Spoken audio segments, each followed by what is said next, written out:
Started. Yes, we good? Okay. So, welcome. My name is Harry Verwijn. I'm the General Director of Europeana Foundation, and I'm very pleased also for the people online. We're being live streamed on YouTube. They will be talking about some of the more innovative projects we've been doing and we are doing at the moment in the data space. So let me just give you a very quick run-up to get you into the subject. I'll repeat some of the things I've presented earlier, but perhaps you weren't there. So Europeana is a networked organization. It's part of the innovation effect that we're after.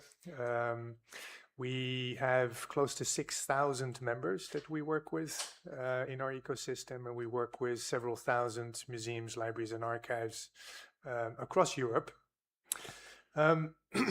And we are also very closely connected to the European Union and the member states.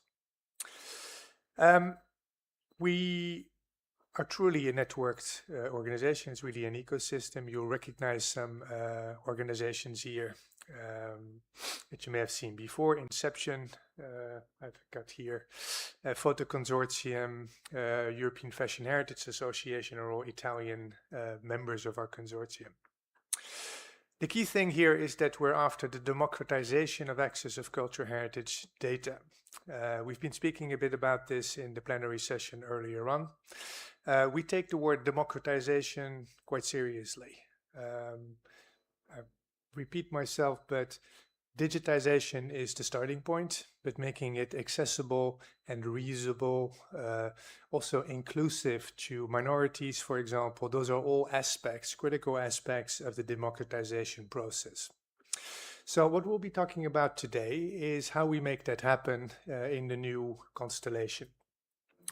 So if you imagine that Europeana started in 2008 as a portal, which was an interface to enable people to see what kind of, what the wealth of heritage we make available in Europe. We developed that further into a platform. The key difference here being that the platform allows explicitly for the reuse of that material on other platforms using technical infrastructures like APIs, Sparkle endpoints, and so forth. And we're now developing, we're finding ourselves in a new era where we're dealing with machines, AI machines predominantly, who are bulk downloading our data. And we need to find ways to do that in a proper way. I think the way to look at this is you can either decline your engagement, you can close everything off, and you become irrelevant in the age of AI.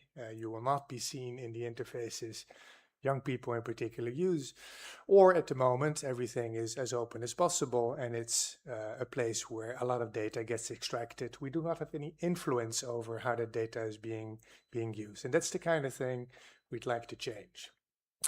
So all of that we package in what we call a data space infrastructure, which is supported by a governance model, which includes a rights model, but also being very clear about how algorithms can use our data, and so forth and so forth. I'm going to skip this and now go straight into the subject matter. I'm going to introduce three panelists, three very good colleagues we've worked with for a very long time already. So from my right here, Marco Medici from Inception. You are also a professor at the University of Ferrara, and you are not only very qualified in the area of 3D, but you also, which I appreciate much, you're able to explain that in human understandable language, which is very useful for me. So welcome to you, Marco. I'm going to, my far right here, Sophie Tas. She is the very competent manager, the chair of the Network Association. So she runs a volunteer organization of 6,000 people, not a small feat. And she's going to be, she's also the head of innovation at KU Leuven, and she's going to be talking to us about what's going on in the network and in particular the work on bias, which is very interesting. And finally, but certainly not least, we have Alteo Valentini. You're the Direttore Generale di Egina. Very well. Yeah. With a bit of intonation. I'm doing my best. And you are also the chair of the education community, a member of the Europeana tech community. So welcome to you as well, Alteo. So I suggest we go straight into this. So we're going to start this panel on the process of 3D digitization, access and reuse. And Marco, I'm going to ask you to kick us off. I'm going to hand over the magic wand. Great. And you're going to talk about several things, including the Twinit campaign and everything else that we're doing. Should we now switch places? Is that the... or you can still work from here. Go ahead. I'm still okay here. Thank you very much, Harry. Thank you very much for the invitation and for organizing this panel session. As you said, I will talk this session through a few topics. Let's start from the first of all, let's define a small background. So let's come back to the European Commission recommendation from 2021 regarding the common European data space for cultural heritage. So starting from 2021, all member states were requested actually to digitize in 3D all monuments and sites at risk, and at least the 50% of the most visited one. Okay, we are here in Italy talking about risk. Is kind of we could spend the entire afternoon talking about what is heritage at risk, and so understanding what is the 50%. It could be a super art mission, but let's try to figure out what we can do actually. So what we did, so I'm proud to be member of the 3D working group that has been established within the data space for cultural heritage, because I think we are doing really a great job in order to have the data space for cultural heritage ready for managing 3D. Is not an easy task. I mean, Harry was showing all the progress that has been done in the past, switching from a portal to a platform, now to a data space. But we also need to keep in mind that we also need to be able to manage different kind of content, and 3D is one of those. So just to prove that we are able to do that, we challenge ourselves actually with the Twinit 3D campaign, in which we asked all the member states to contribute with at least one digital asset. It was a wonderful campaign organized by Europeana in collaboration with the European Commission between 2023 and 2024 under the presidency, the Swedish, Spanish, and Belgian presidency. And we collected super nice models. How we try to support this. At that time, I was part, together with other colleagues, of the 4CH project that was a competence center for the conservation of cultural heritage that was led by INFN. And what we proposed was a webinar series addressed to the contact point of the member states in order to understand how to manage 3D, starting from the digitization to the publishing, archiving, and visualization online. And I think that what we created was a basic set of content that are still useful, and those can be also retrieved on the website of Europeana. So super nice. Among the contribution, we had an amazing contribution from Italy. Here is the Ercole Farnese that was was already digitized in 3D, but was aggregated to Europeana. So we do have that object there, and it is part of a super nice online exhibition, and so it's super. I think it's super to have different objects coming from different countries that try to understand what can represent themselves and put together into one online exhibition. Is like, I mean, we are really showing the diversity of our cultural heritage in 3D. This was a picture of the great event that we had in Brussels last May, in May 2024, where a lot of Ministry of Culture attended. At least 10 of them was participating in this event, and Italy too, with Minister San Giuliano at that time. It was not an isolated element. This Twinit campaign was part of a bigger story. What we want to show is now that we are capable of doing even more. So Europeana launched the Twinit Part 2 campaign back in June, and we are going to support it. Now we are leading another project that is a kind of continuation of the 4CH project. It's called 3D 4CH, and we are going to organize a winter school in Brussels next January in order to support all the entire pipeline for the publication of 3D content. Here are some details, but you can retrieve everything on our website. And this is like a way to transition from this big effort of the Twinit campaign that I think is proving what member states can do, what is already something that we are used to doing, digitizing 3D and display online 3D. This brings to two other projects that I want to talk about that are indeed the 3D 4CH Competence Center, more on the capacity building topic, and XR Culture, that is more a cutting-edge project that is trying to tackle new topics and something new on 3D. Basically, 3D 4CH want to support this transition to the common data space for cultural heritage by providing capacity, training resources in order to bring 3D closer to institutions.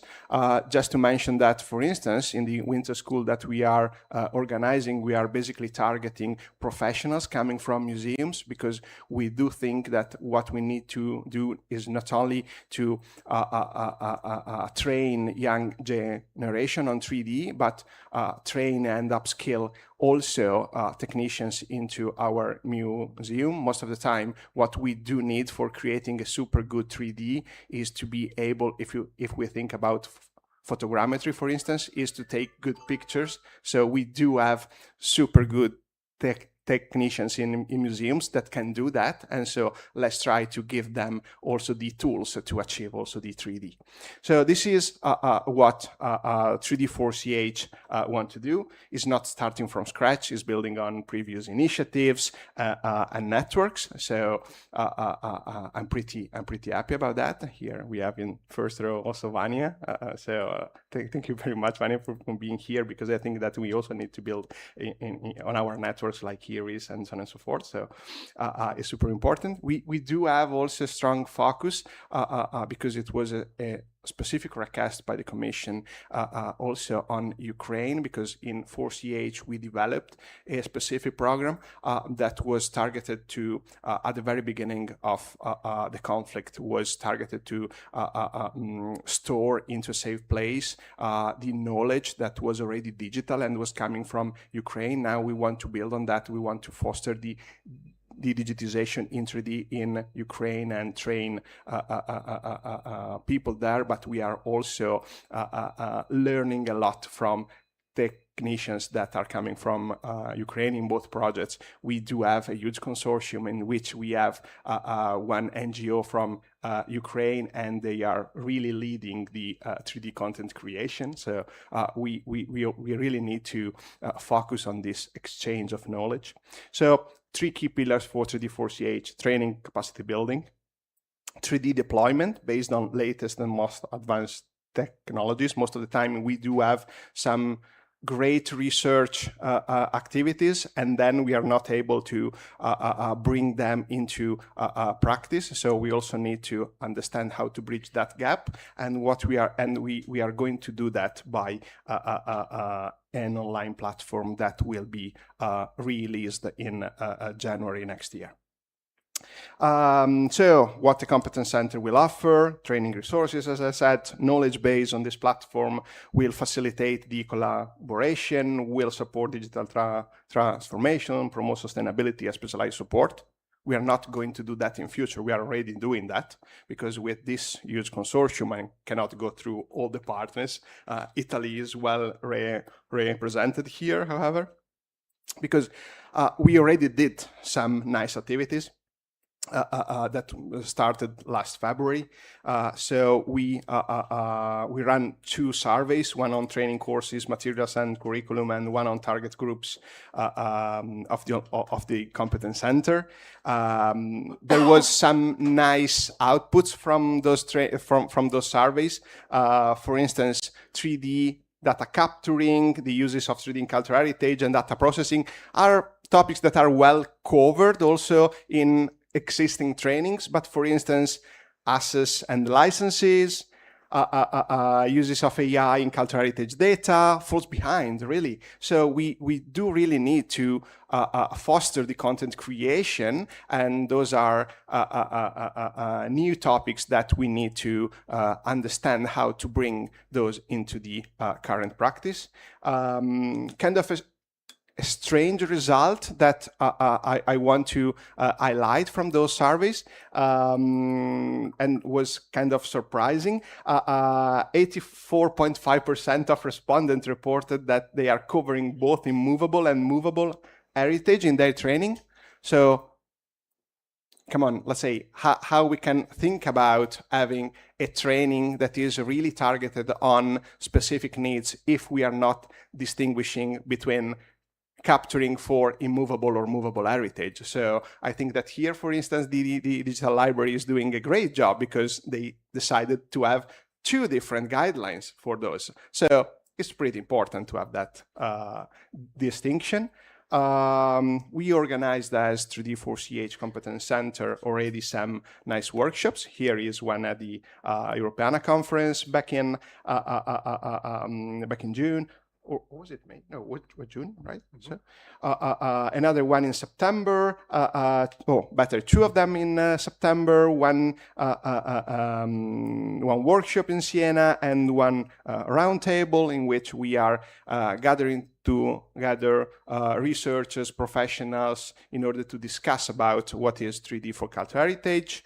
And I would like to say that there are 3 main questions that are the most asked questions. So how to make the use of the latest AI advancement in our sector. So also Harry was touching on this topic this morning. How should a technician into a museum manage the archival preservation and visualization of 3D data to ensure reuse? So in order not to waste the effort of digitization, and how we can make out the most of our effort. So how we can use in different ways, and which are the example of reusing in different ways 3D content. And I think that here comes the XR Culture project, in which we are working on 3 different strands. So employing AI-based techniques for high quality 3D creation and improvement, providing a nice example of XR application, and also developing an open framework for the 3D visualization and content management. So focus area number 1, AI-based techniques for high quality 3D.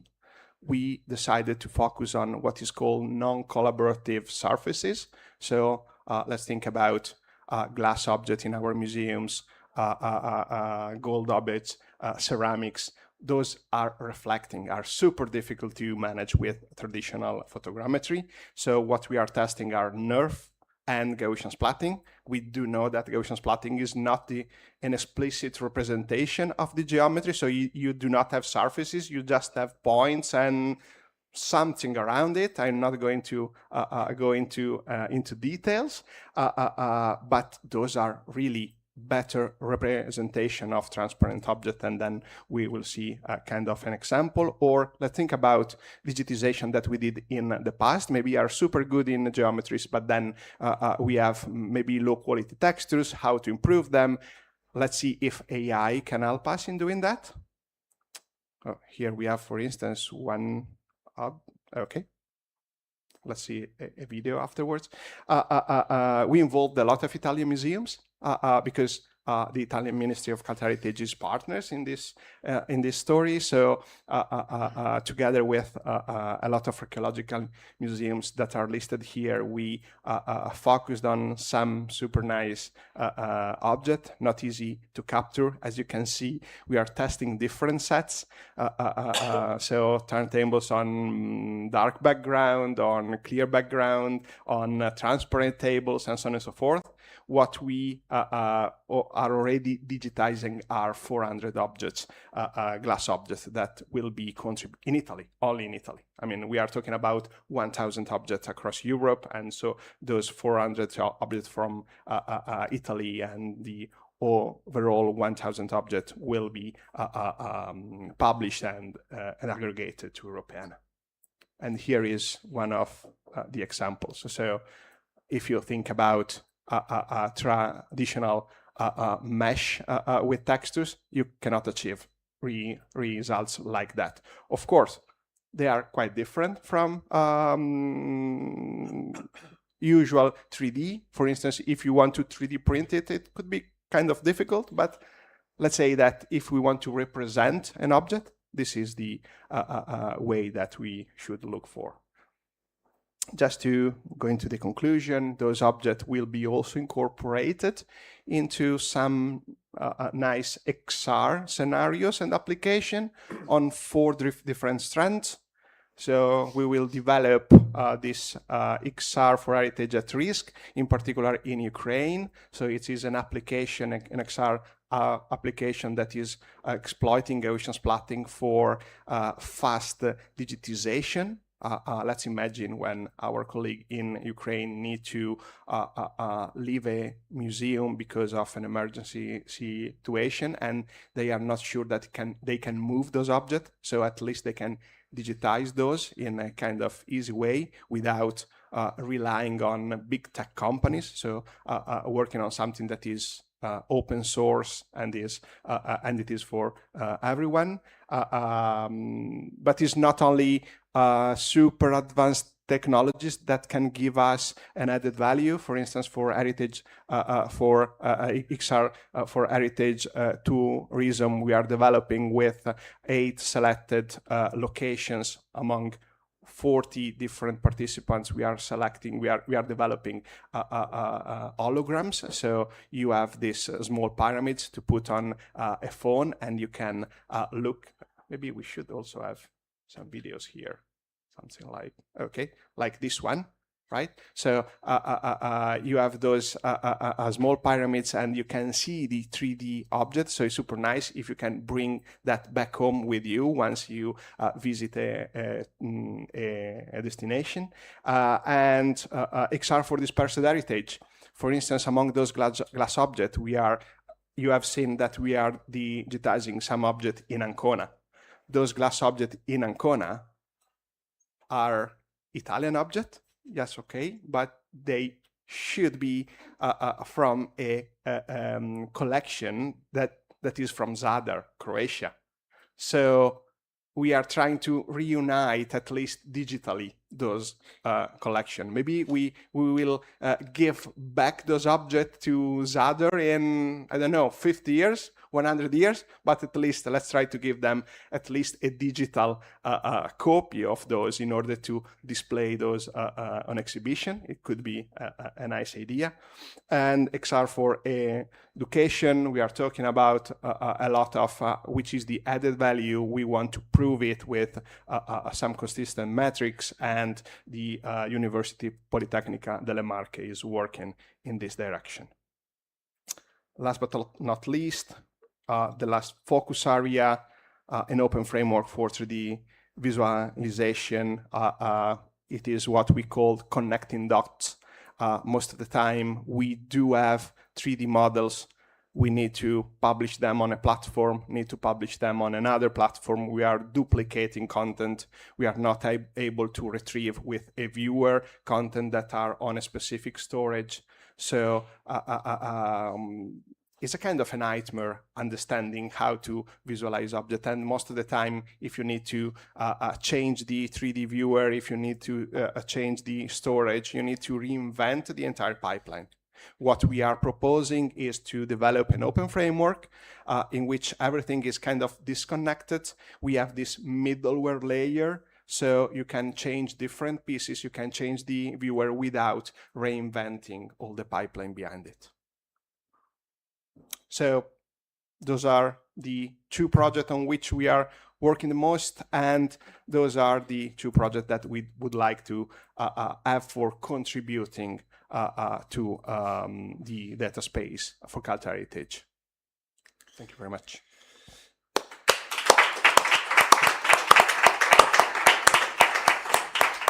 Thank you, Marco. This was incredibly interesting. And I'm sure there are lots of questions in the room. But I also know that my colleague Alteo needs to leave. So I will ask you to wait until the next presentation, then we can come back to the 3D presentation. Is that okay? Perfect. Yeah, very good. Okay, so our next speaker is Alteo Valentini, and he's been doing some very interesting work with the Europeana network education community. Actually, I've been calling this one of my favorite projects for a long time, built with bits. So Alteo, please. I share this opinion actually, because it's also one of the most beautiful projects I've ever been involved. So thanks for inviting me. It's really a pleasure, of course. A little bit strange for me to speak in English here in Italy about Europeana. That's something that, but I will manage. So my name is Alteo Valentini. I'm here in Italy. I'm actually leading an agency that takes care of projects in the intersections of education, cultural heritage, community building, and digital innovation. And this is what I do also within the scope of the education community of Europeana. Today, we will share a project built with bits that shows how advanced technology, namely AI and 3D, can really reshape how we perceive digital heritage, and also shows how we can learn from it and how we can interact in it with communities. Let's see if I manage. Yeah, I think it's okay. So let's bring this to life with a concrete example. Built with Bits is this international program launched by Europeana and AIDI back in 2021, where participants design virtual environments connecting cultural heritage with education and local community. The methodology, the intervention, it's very collaborative. Everything starts from cultural institutions that provide project ideas, project challenges, I would say, connected to real communities and engaging together educators, students, creatives, of course, and technologists in providing proposals to solve the challenges, to enhance the heritage. As you can understand, the added value of this project is create spaces where cultural heritage, thanks to the digitalizations, becomes interactive in a very concrete way. The three cornerstones of the projects are, of course, virtual heritage, democratic and critical technology, and social impact.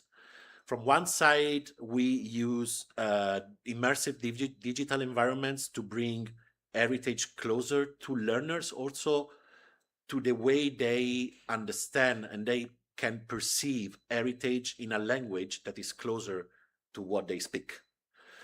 Democratic and critical technology, the idea is to do all of this with the lowest technical effort possible. So the initiative is successful because basically it's no code or very low code, so everyone can access it. And of course, social impact. Every project, as I explained already, really reflects a societal challenge, bringing culture to the same level of any other societal challenge. So all the projects that have been developed during the years are, of course, focused on the valorization of cultural heritage, but strictly connected to social inclusion, to environment protection, or to any other challenge that the project is focused on. So in this sense, a very nice touch of the initiative is that we, thanks to the contribution of the different teams, we really answer to the challenge of the new European Bauhaus, which is also a very nice initiative that you definitely know. And all the projects are really concrete examples of how the urban space can become more inclusive, more beautiful, and more sustainable. Here you see this here, 2025 in a nutshell. There were, as usual, 3 official projects selected. We always select 3 official projects. And there were also 6 parallel ones with a total of 20 contributors engaged in really a variety of different digital expression of cultural heritage, including self-paced tutorials on XR, digital licensing, virtual facilitation, and of course, the, I would say, not only valorization, but celebration of Europeana collections. So every cycle, every year, we bring together diverse communities, strengthening the connections between digital heritage, innovative pedagogy, because teachers are key elements in this process, and local activism. Most of the times, the projects are connected also to local association, local action groups that contribute also to the sustainability of these projects, that don't stay there just for the contest, but continue working during the years. Here you read, I'm not going to read them, but we selected some of the most satisfactory contribution from the participant. This is what gives us back, let's say, the major satisfaction in implementing this, that at the end of the process, everyone involved has the feeling to have, although it's a contest, so there is a winner, doesn't really matter. Everyone has the feeling that they won something. They have learned something new. They have understood how important, how relevant cultural heritage is in, and this is the most important part, in their local community. Because it's not really working on, I don't know, the Colosseum, Portuguese students working on the valorization of the Colosseum. These are really local projects that makes them owning the heritage, which is the key for success. Technological resilience in the sense that some years ago, I think a couple of years ago, we faced a crisis when Mozilla Hubs disappeared because everything was built on Mozilla Hubs platform. But at the end, I would say that this was a great opportunity because instead of focusing on one single platform, we opened up to any possible interpretation, providing a lot of inputs to the teachers, but also actually learning from them. Because in the process, in the capacity building phase, the educators really propose new ways of interpreting cultural heritage in the digital domain. And this, in my opinion, is also what the data space should look like in the terms of education. So a space where educators, researchers, anyone find inputs and opportunities, but have also the freedom to build new ways of interpreting cultural heritage. In terms of technology, here you see the variety of technology used across Built with Bits, from 3D social virtual spaces, of course, extended reality and artificial intelligence, going to virtual brains, intelligent information managers, many different technological approaches. But at the end, I would say that what is the red line that goes through all projects, it's really the combination of 3D with AI in the extended reality environment. So this makes, let's say, the value of these projects very much interesting and important. So what's next? Mm-hmm. And what's, I hope will also see you or any of your contacts actively engaged in the initiative. We are ongoing, selecting in this period the next projects, the next 3 projects, and the parallel ones that will be involved in the initiative, moving from let's say approach that was based on what we built to another one that brings the togetherness in the process. So the new edition of Built with Bits will see a lot of opportunities for collaboration between the different projects, also intersection of different projects involved. And as you can see, there is an open call for participants and collaborators that we run from the next January, from the 5th to the 25th. And of course, you can contact me, contact the community, but the main way to stay informed for the Europeana education community is to follow our social media, because we're very active there. So I invite you to connect. And I already excuse myself because I have to run to Brussels. There is a plane that is not waiting for me. So I have to go. But before going, I also take the chance to briefly invite you to another initiative that it's taking place in Italy. So physically, maybe you may be interested, together with Europeana for the 3rd year now in a row. The Crea Cultura Festival, and it will be also an opportunity to showcase with longer workshops the work we do with the different initiatives, including Built with Bits. Thank you very much. Thank you, Altem.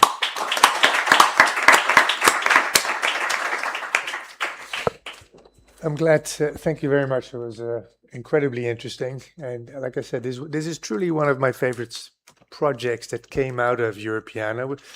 For one of the reasons I like it so much is that it wasn't orchestrated from the start. It emerged from the network.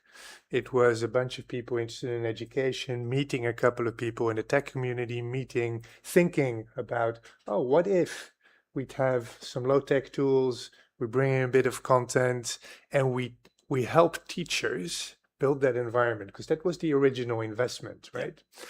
And it solves a big issue for the data space, as far as I'm concerned, is that, like you said, it's very community oriented, it's very local.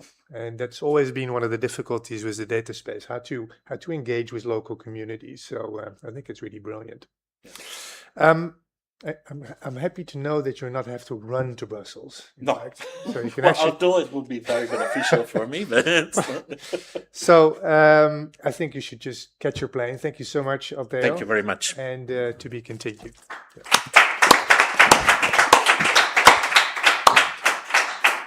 Okay, we're going to see a little switch here. 3D is making place for the network. Before we continue, we've been talking a lot here. Are there any questions in the room, in particular for Marco on 3D? Is there anything you would like to ask him? Nope. Okay. because I have one question. You have a winter school coming up, right? What will we learn if we participate in the winter school? So, must say, first of all, that participants has been already selected. Yeah. Participants has been already selected. So okay. So there's no more room for no more room. But there's no an more online. room. It's hybrid, there is right? an online. Yeah, there is an online. The first day it will be also streamed online. Yeah. We may have still few tickets available also if someone wants to come in person to Brussels for the first day. So the first day we'll basically go through during the morning. We'll look into the most advanced projects that are supporting the data space indeed.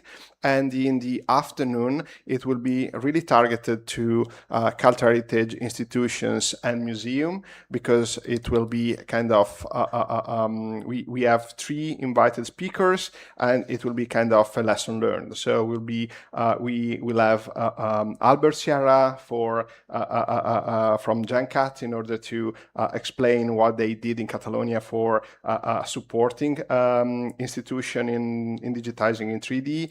We will have Nicolò Dell'Unto from Lund explaining us how to create a web platform for archaeological institutions, and we will have Anestis Kustudis explaining how to create a digital replica for impaired people. So I think those are 3 success stories and lesson learned. And then we will dive also into the topic of how to publish 3D content online. So trying to be more Sketchfab independent, because in the past we relied a lot on Sketchfab. It was one of the leading institutions for displaying 3D online, but we need to figure out other solutions. So participants will also gather some knowledge on that. Then day 2 and 3 will be more on hands-on experiences, right?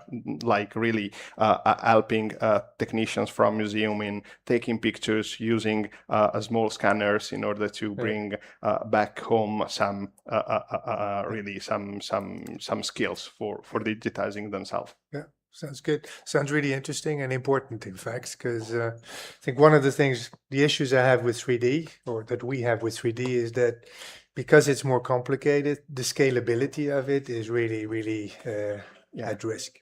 Very good. Thank you so much. Thank you, Harry. We're going to now move to, I'm not going to move, but we're going to give the floor to Sophie Tas. Oh, there's one question here.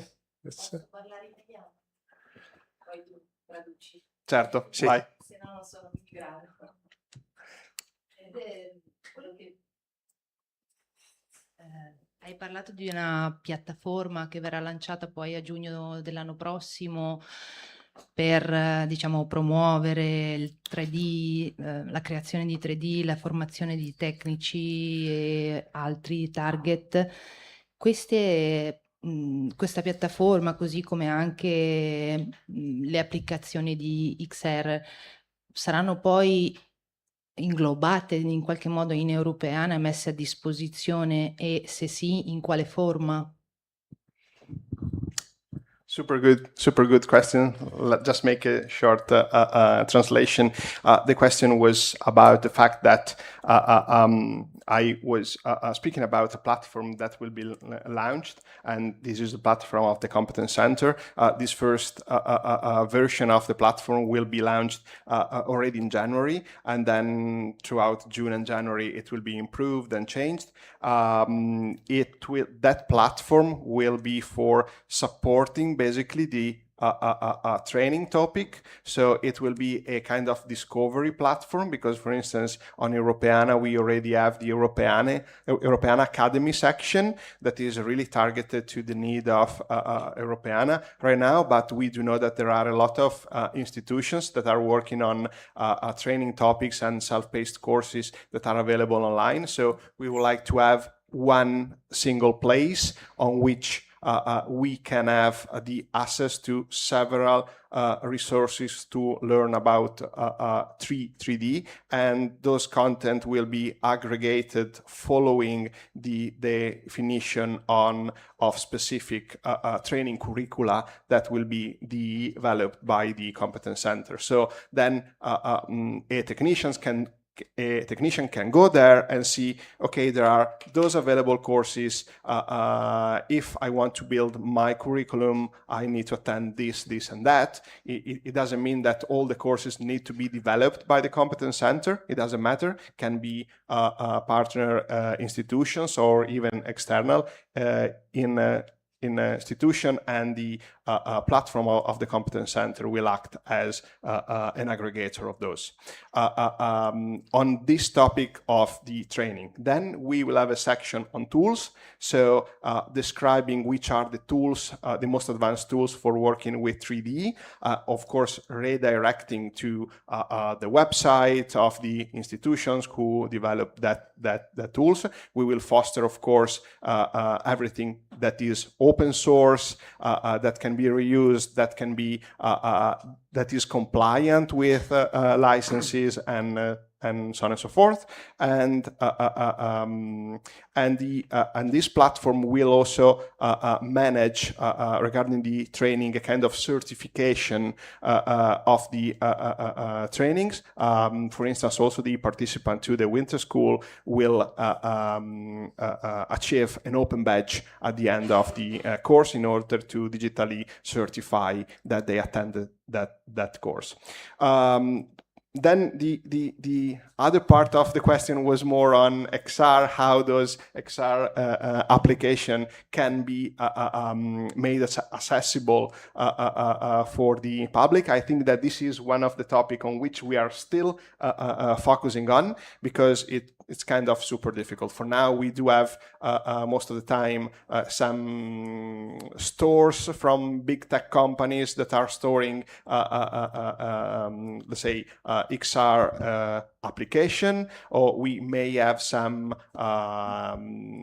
something that can be published on GitHub in order to be downloaded and reused. We need for sure to understand how the competence center will manage that, or more how the Europeana and the data space will manage that, because I think that we need to figure out a joint effort. What we need to take into consideration is that we need to preserve the knowledge that we are creating when we are creating those XR experiences. And then, of course, most of the time the individual application is more related to some web store on which you can have access to that experience. But yes, this is still a kind of ongoing process to understand how to manage XR in the long run. Yeah.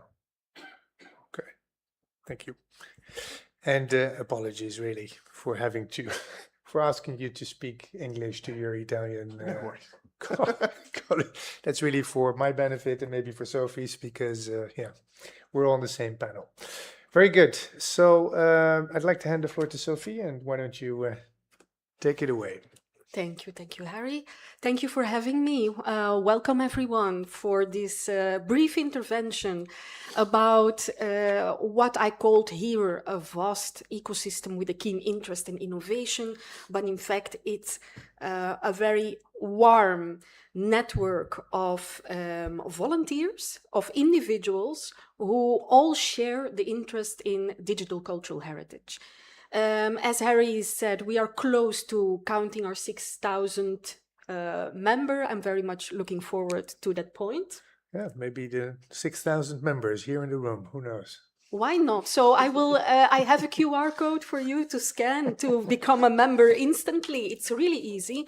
Of course, it's free to join. The only thing we ask is also to receive your enthusiasm, your ideas, your active involvement. So I think that our friend Alteo was a prime example of what it means to take up an active role within that 6,000 heads network. So indeed, you see a bunch of them right here at the Warsaw Europeana conference earlier this year. But what is the Europeana Network Association? So this is the part of the Europeana initiative and therefore of the data space, where as an individual you can step forward because you are, for instance, interested in learning from others, in contributing your specific expertise in the field, to stay at the forefront of all the new things we have been discussing many of them today that are happening in the field of cultural heritage at this very moment. You have access to all kinds of events, to capacity building activities. It's a hugely beneficial membership, I promise you, and not only because I'm the chair.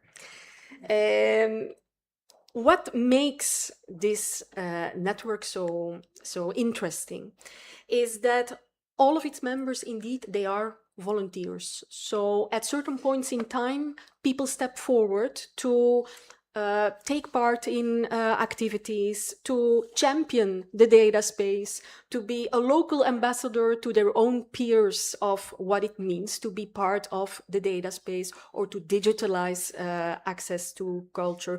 This is really, I would call it a collective labor of love. That's how I feel it. Okay, so the digital is fine, but I love that we also put the humans in this whole digital pipeline. Now, the beating heart of the Network Association are 7 expert communities, call them really communities of interest, where you don't necessarily need to have a professional background in one of these 7 fields to become a part of it. It's just a place where you can get hands-on with exploring new developments in your specific area, to contribute to, for instance, a report or a white paper or a research into a use case. And let me introduce to you these 7 communities. So we have the tech community, the researchers, the educators, the communicators, and I see one here right before me in the room, so that's why I'm smiling. The climate action community, the impact community, and the copyright community. And as you can hear, these are all high-level topics where actually quite extensive amounts of people have a keen interest in. So for those who are maybe mainly aiming to stay at the forefront of developments in their area, you don't need to deliver a lot of work or invest a lot of time. You can simply follow, for instance, the discussion groups, the newsletters. You can use the mailing list for group-related purposes. There's a place for everyone in this network. That's what makes it so beautiful. For the most active layer of our network, many people are involved in task forces and working groups. And these actually are a bit more limited in time, right?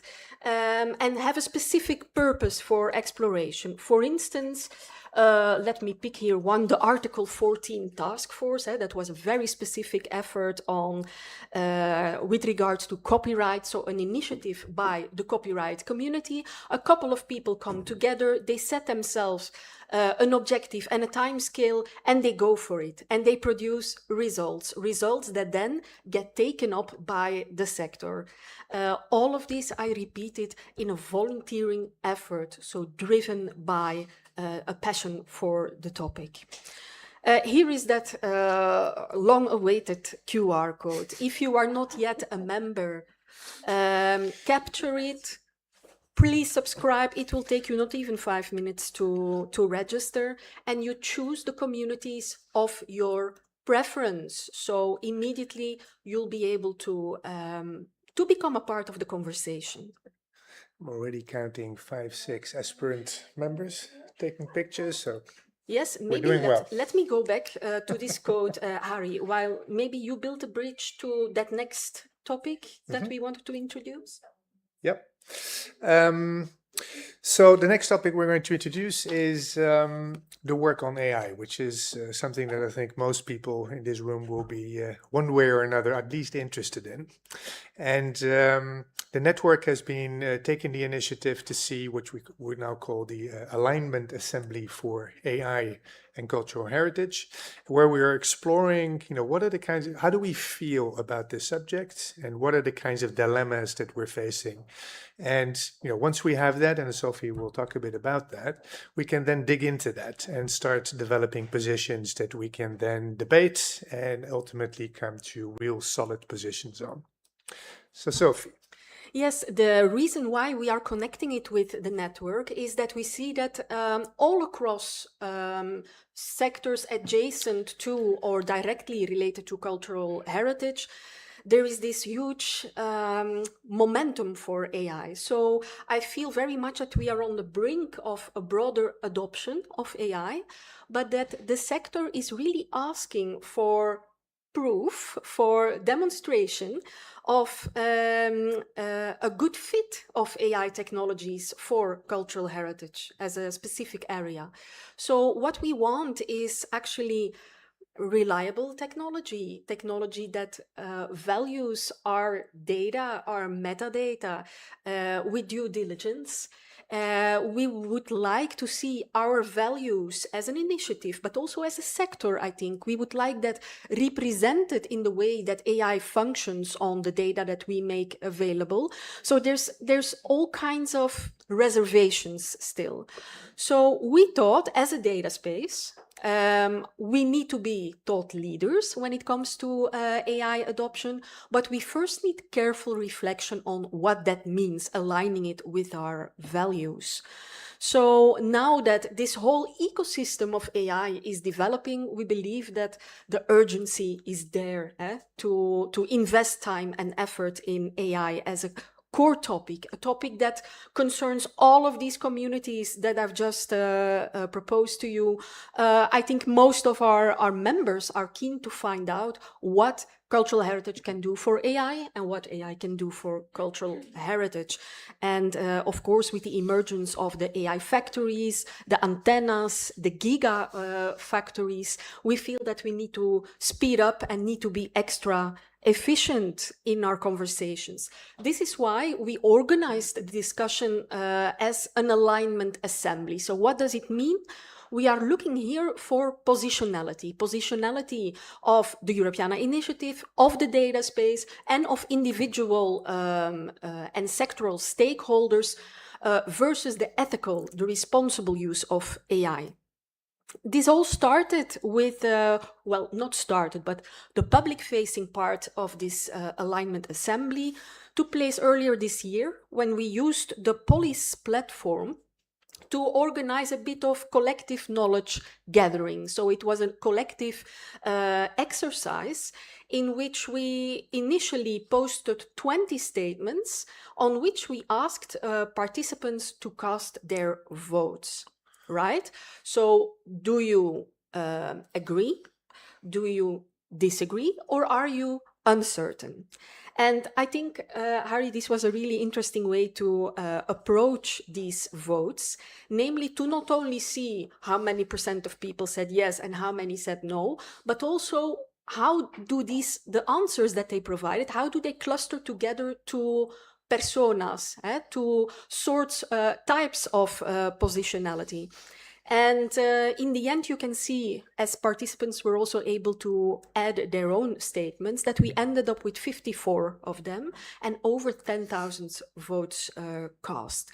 This really allowed us to distill a couple of key themes that deserve further exploration. And I think they are kind of our signposts for at least the near and the mid-term future. So take a look at these themes. It's all about developing our own narratives as an alternative to, I don't know if you saw that scary picture that Harry shared before of the vacuum that sucks all of the data out of our cultural heritage institutions. Well, we need not only a stack, but we also need a narrative that kind of reflects our values and not those of the vacuum cleaners. We also have to ask the question, look, what is the value in cultural heritage data as training material for AI? Aren't we missing out here on an opportunity to tune AI to our use cases if we keep on being skeptical about making our data and our metadata available?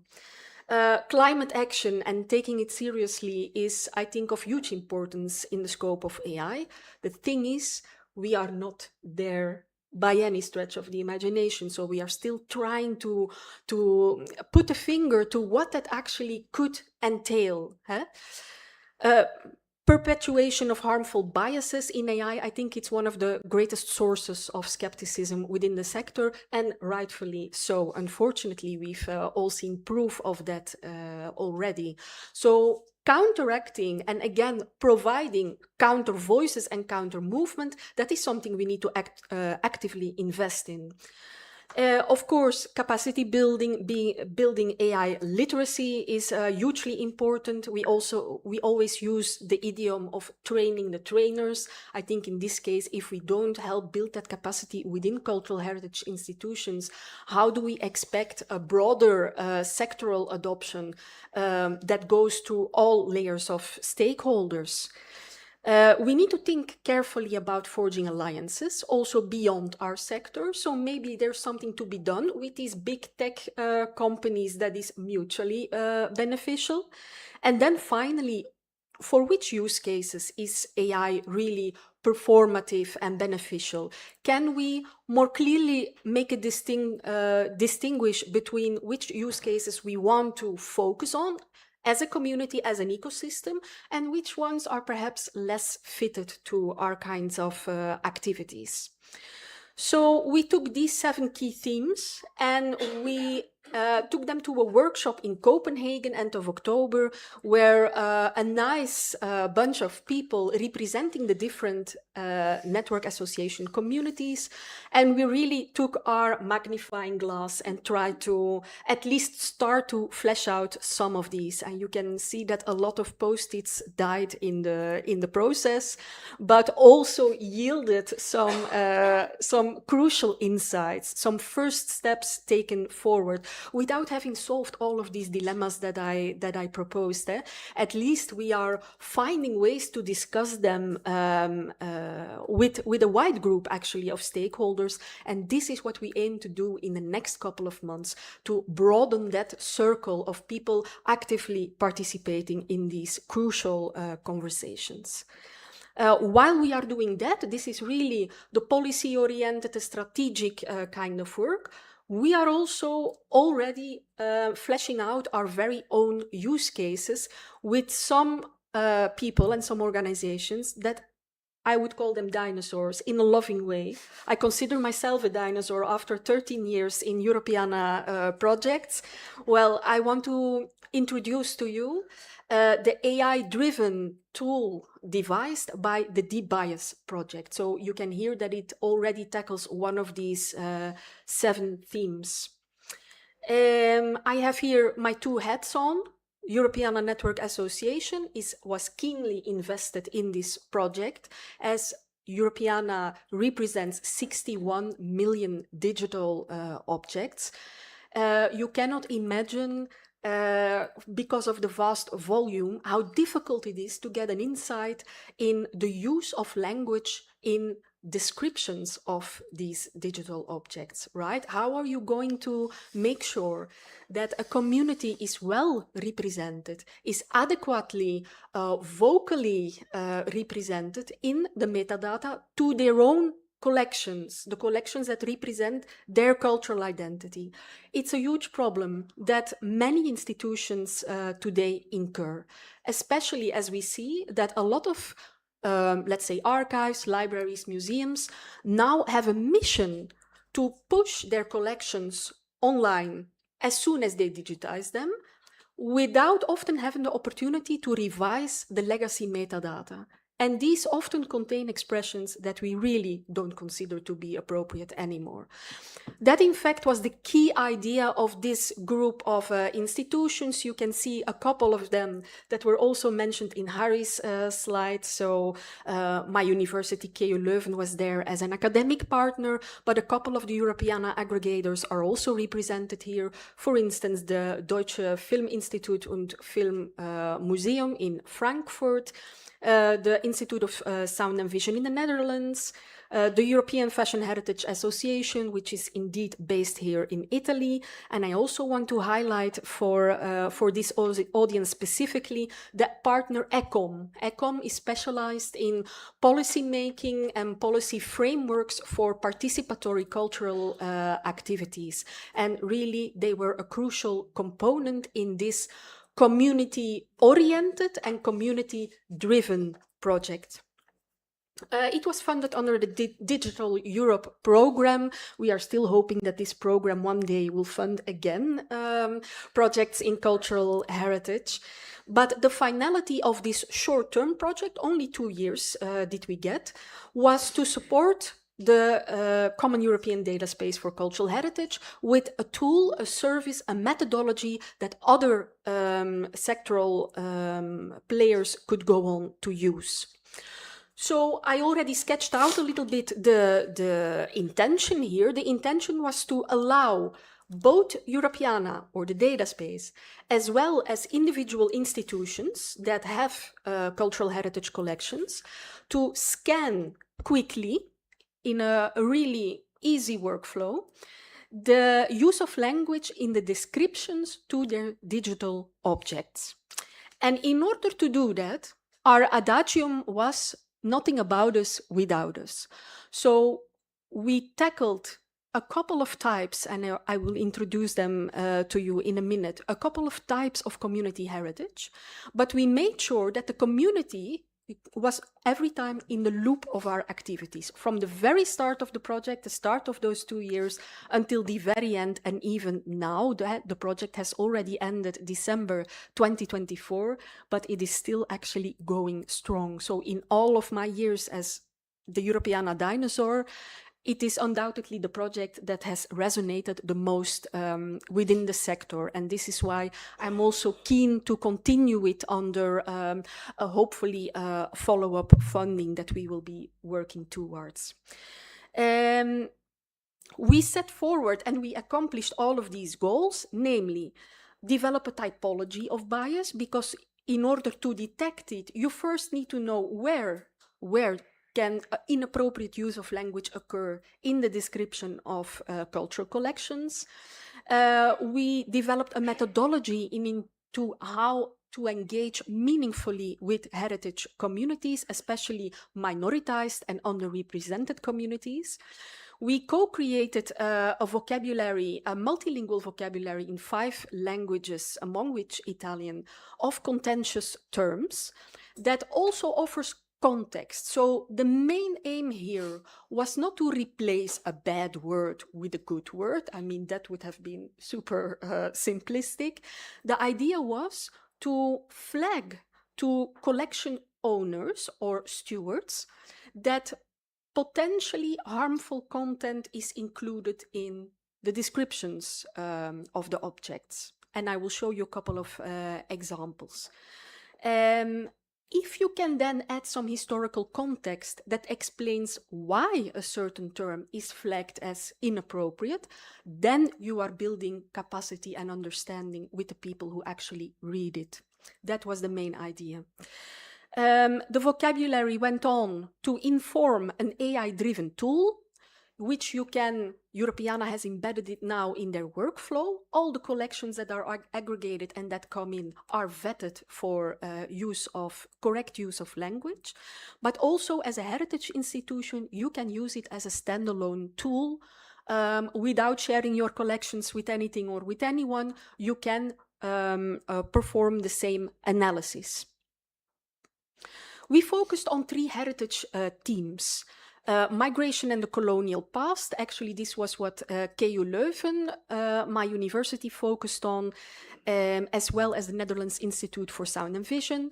Gender and sexual identity was taken on by the Europeana Fashion Heritage Association, and they collaborated, among others, with Queering Rome, so the organization that organizes queer tours here in this amazing city. And finally, ethnicity and ethno-religious identity was a topic that the Deutsche Filmmuseum explored with regards to Jewish filmmakers and Jewish film heritage. And because I know this case the best, I quickly wanted to show you some of the examples of heritage that we were dealing with. They all came from our own KADOK collection. So KADOK is an archive that is focusing on cultural and social history in and around the university. So a lot of Flemish, a lot of Belgian collections. And one collection that we use documents the missions of the Whitefriars in the Kanzenze and the Kolwezi regions in the Congo. So we have these photo collections that were in the beginning of the project still analog. They were in the process of digitizing them, but with it came some legacy metadata. And let me show you what that looked like. So this is where we started with the analog archive and these kind of photo albums. So these albums were bequeathed by the friars and their congregations to the KU Leuven archive. Now there is a push for making them accessible for research and for valorization, but this is the kind of content that you can expect to find. So albums where the owners, often also the photographers, have they themselves organized the pictures on pages, and they added often written narratives on the pages. Some of these narratives were included in the, let's say, initial digital metadata. Others were not, others were newly created. And you can already see how different layers of linguistic expressions here are getting intermingled. And so it's extremely complex to start to digest all of this item per item. You simply cannot do it. I will not translate the Dutch inscriptions on this page. There are really some words that we don't use today anymore in any type of conversation, and especially not when it comes to publicizing cultural collections online in an inclusive way.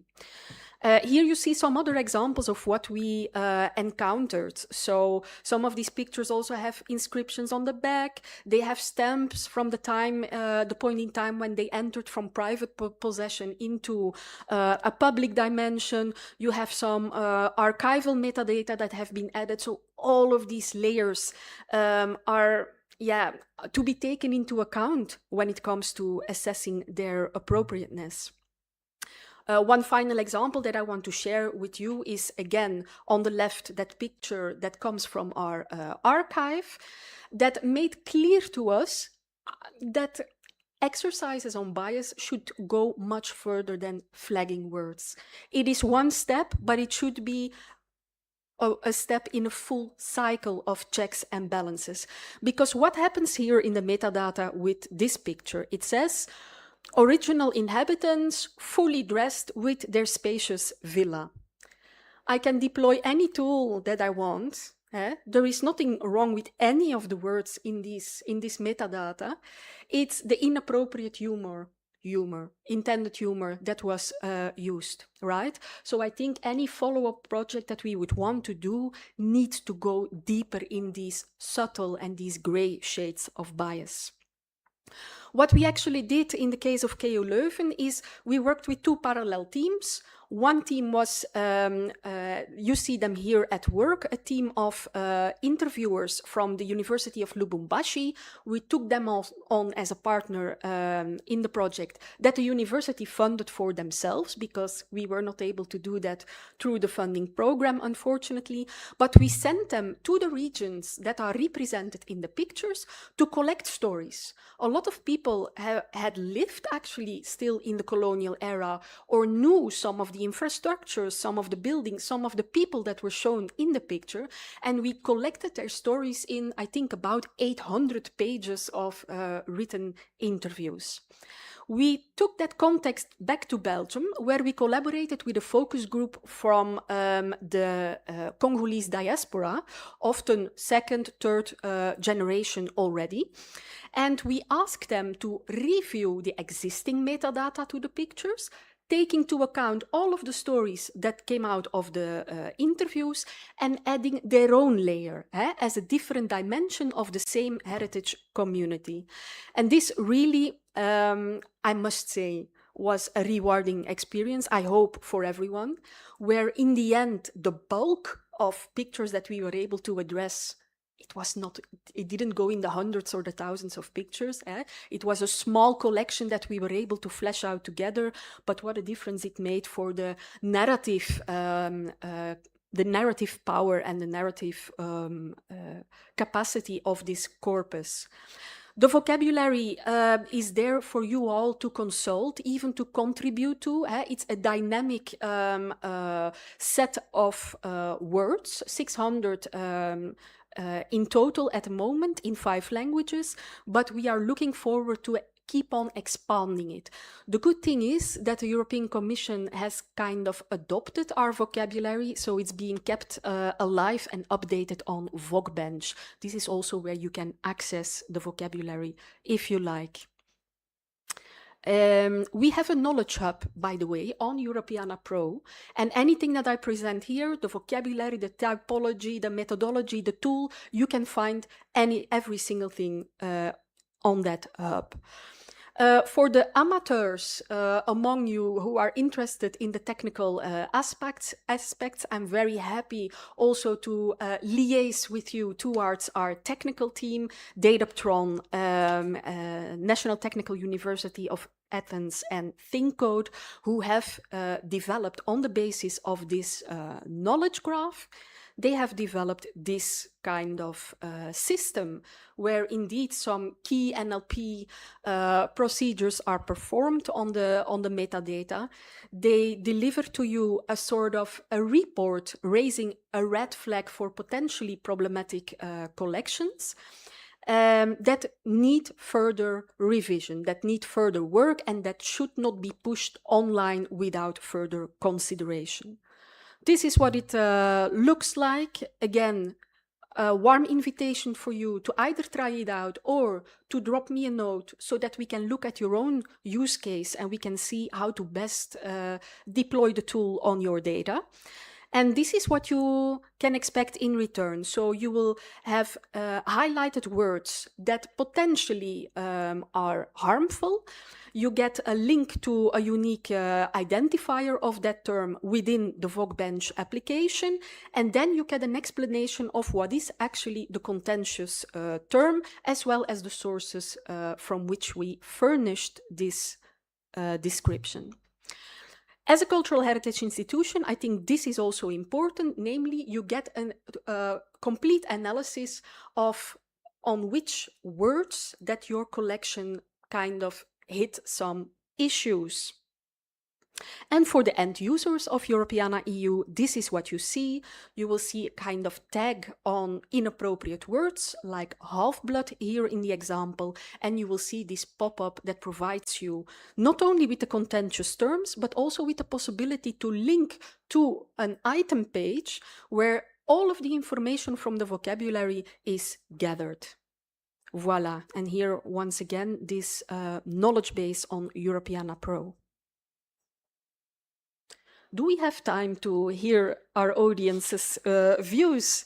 Because we are running a bit We're running a bit late. Late. But, if you still have the stamina, we're now going to make it a little bit more interactive, so it will be fun.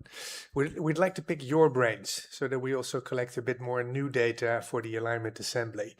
So you're very free to go if you think, I've had enough, this is it. I know you. That's completely okay, no worries about it. But those of you who'd like to stay, this is going to not take a long time. I'd like you to go to quander.eu. Do we have a QR code? We do. I will invite our facilitator. Yes, the brilliant tech team. There we go. There we go. To make it easier for you, there's a QR code. Very good. Yes, alternatively, you simply surf to quander.eu via your browser. You don't need to download an app or anything. Quander.eu, and you join with the session code 9774. Also, people following online, you're equally welcome and able to join us here in this quick poll. Very good. And this is a tool developed by KU Leuven. Not by KU Leuven, in the scope of a Europeana project. Right. The Europeana Space Project. European Space Project, that's correct. So, but you're, what I want to say is you're an expert in this, so I see we have 12 people now We have 12 participating. people, yes. Excellent, excellent.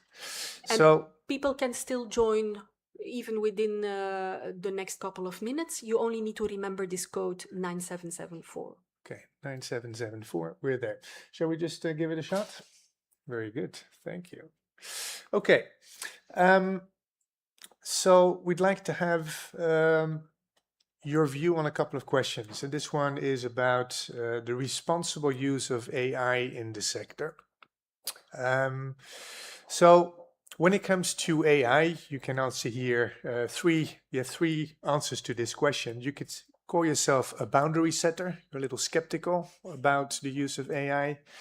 You could see yourself as an opportunity seeker. You see more advantages than disadvantages. You're actually ready to jump in, or you're a little bit unsure about it. You're undecided, you have mixed feelings. There's no right or wrong answer, but this will all give us data from our sector. So this is interesting. We see a small majority seeing themselves as opportunity seekers, quite a few undecideds, and very few boundary setters. That's interesting. No. Did everyone in this room have a chance to vote? Yeah, so okay. Then this is, I think, Sophie, representative here. Interestingly, in the bigger survey, we had 2/3 opportunity seekers and 1/3 Ooh, we lost our boundary We lost the boundary setters altogether. You are a very advanced group of people, I can tell you. But yeah, half of you are undecided and have mixed feelings, and I think that they would go for all of us. We've learned through this trajectory, it's not about, half of this room is opportunity seeker and the other half are undecided. I think we're all a little bit undecided. We're excited about it, but we also need to find our way here. Is how we interpret. And the way in which you expressed it during the workshop in Copenhagen was that we have a little bit of boundary setters and opportunity seekers in all of us. In all of us, right. Good.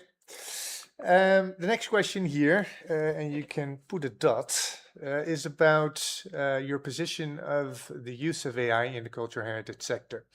So you can push a dot anywhere in this quadrant. You could say in the bottom left-hand corner, you would be 100% in favor and confident that responsible and beneficial use of AI is possible.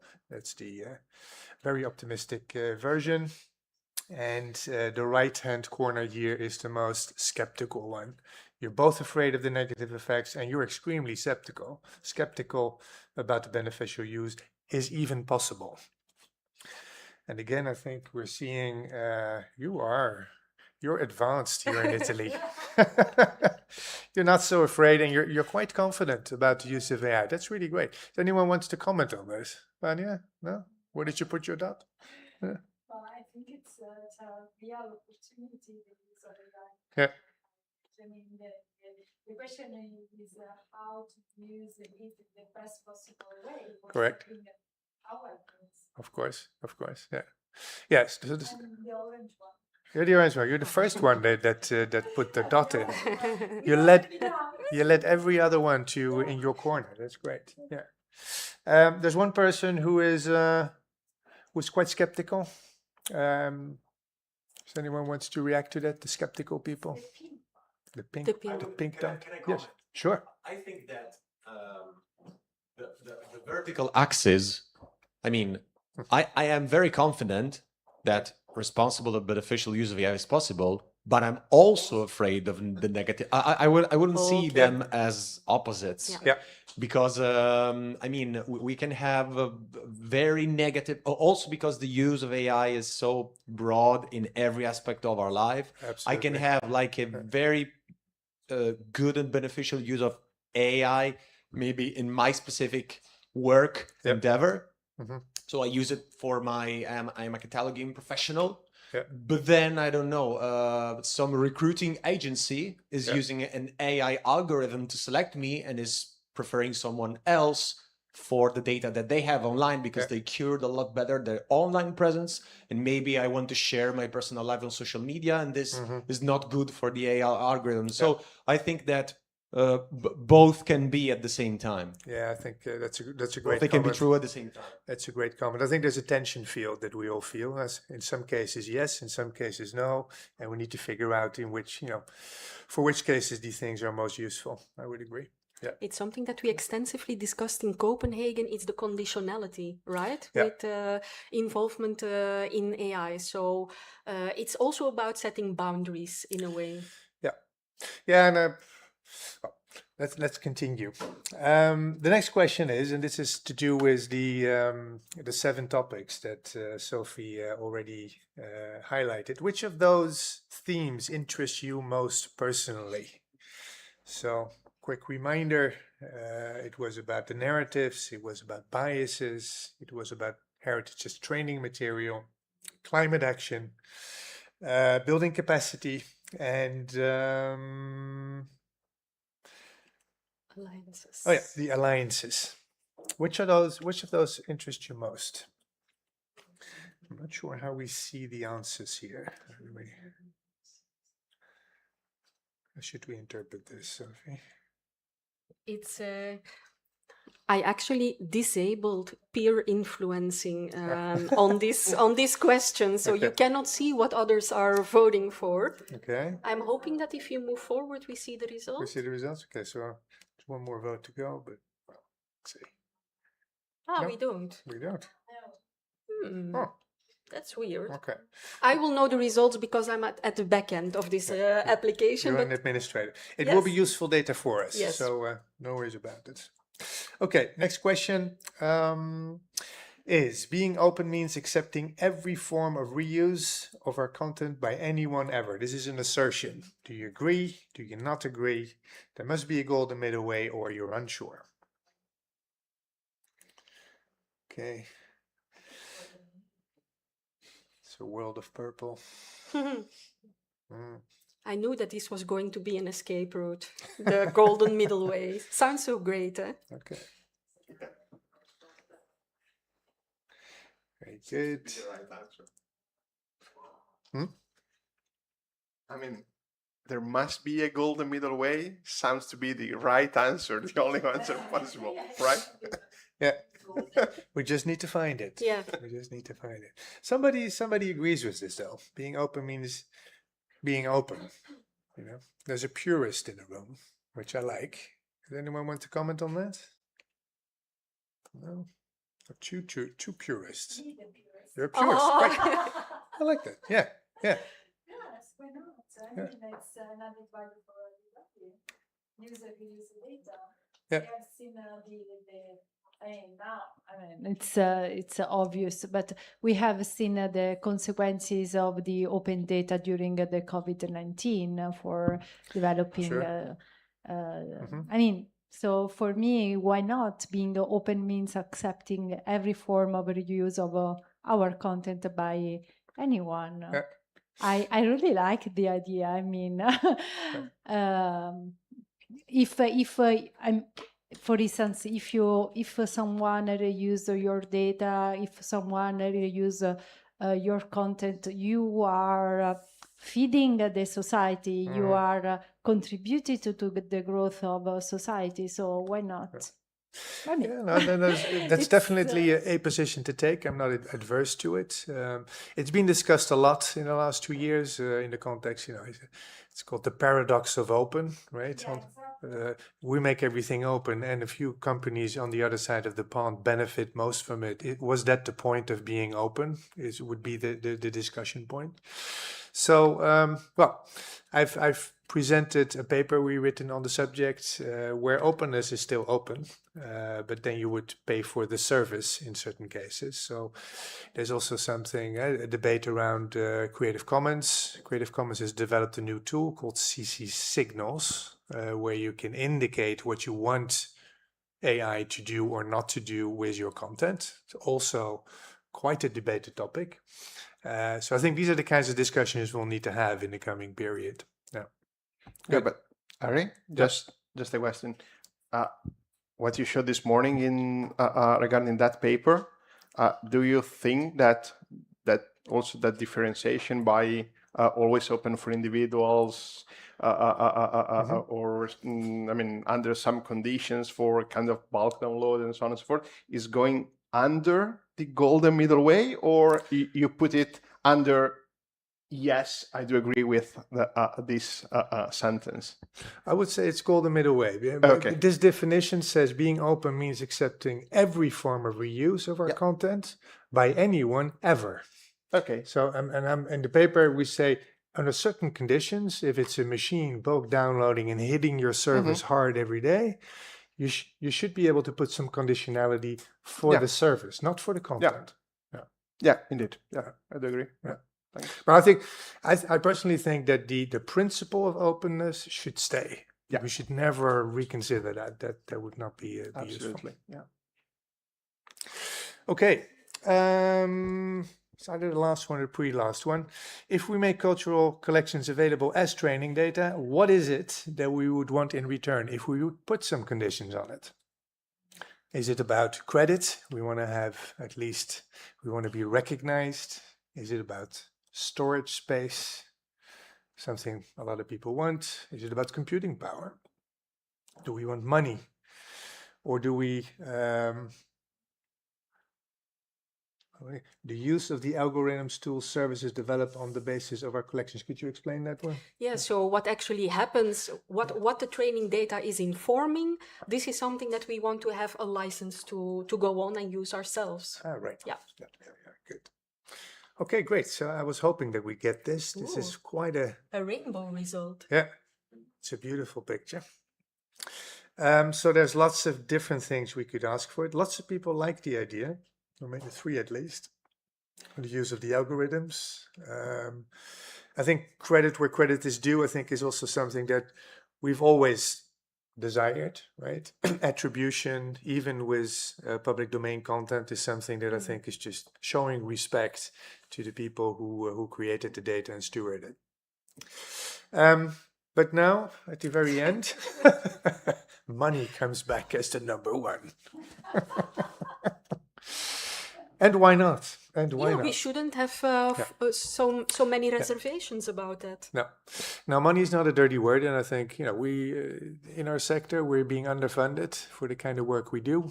I think this comes back to thinking about the commons, right? If we want to think of our work as part of a commons where you equally contribute and you take, then why not get a financial contributions from organizations that make a lot of money out of this, right?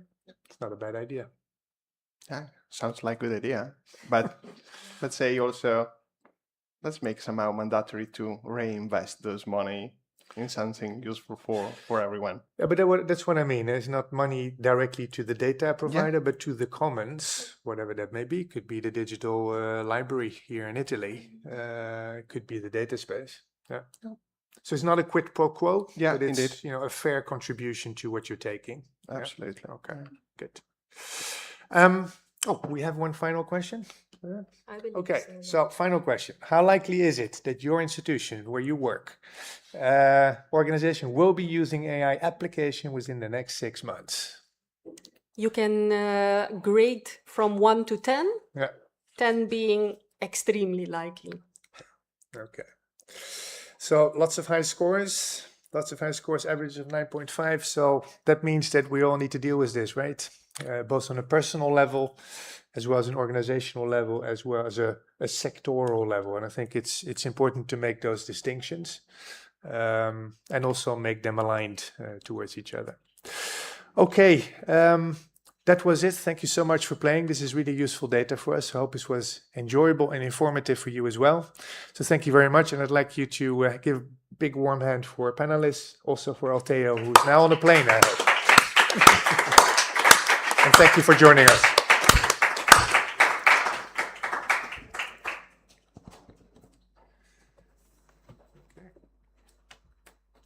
Leuk. Ja, ja.